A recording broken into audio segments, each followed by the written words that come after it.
This is one of the maddest statistics I've seen when it comes to email marketing.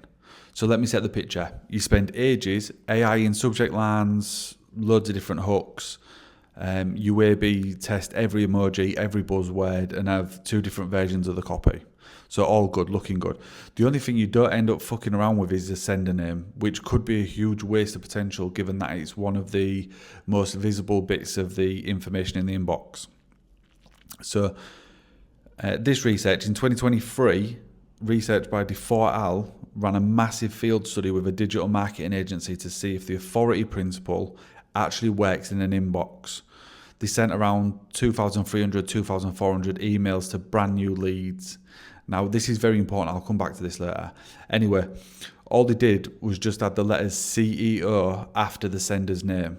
And the results were quite decent, showing a 75% increase in click-through rates. Not just opens, but actually clicks on the links inside the email.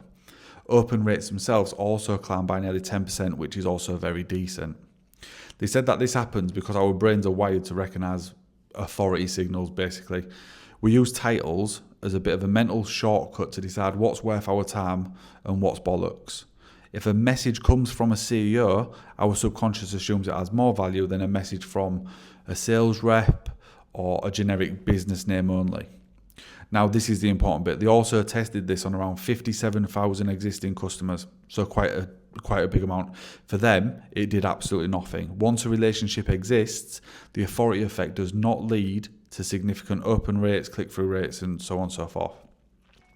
So, if you're doing cold outreach or top of funnel marketing activity, you might want to consider changing your sender line rapid. Add CEO, founder, managing director next to the name. At first it seems egotistical, but if you told me that adding these letters, such as CEO, could improve click-through rates by 75%, I'm obviously going to do it.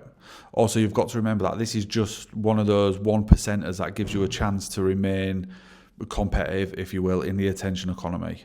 So save the casual first name only, sender lines for customers you've already built trust with, because based on this research, it's not going to do that much for you anyway. For strangers, authoritative job titles in the sender line. Follow for more business research.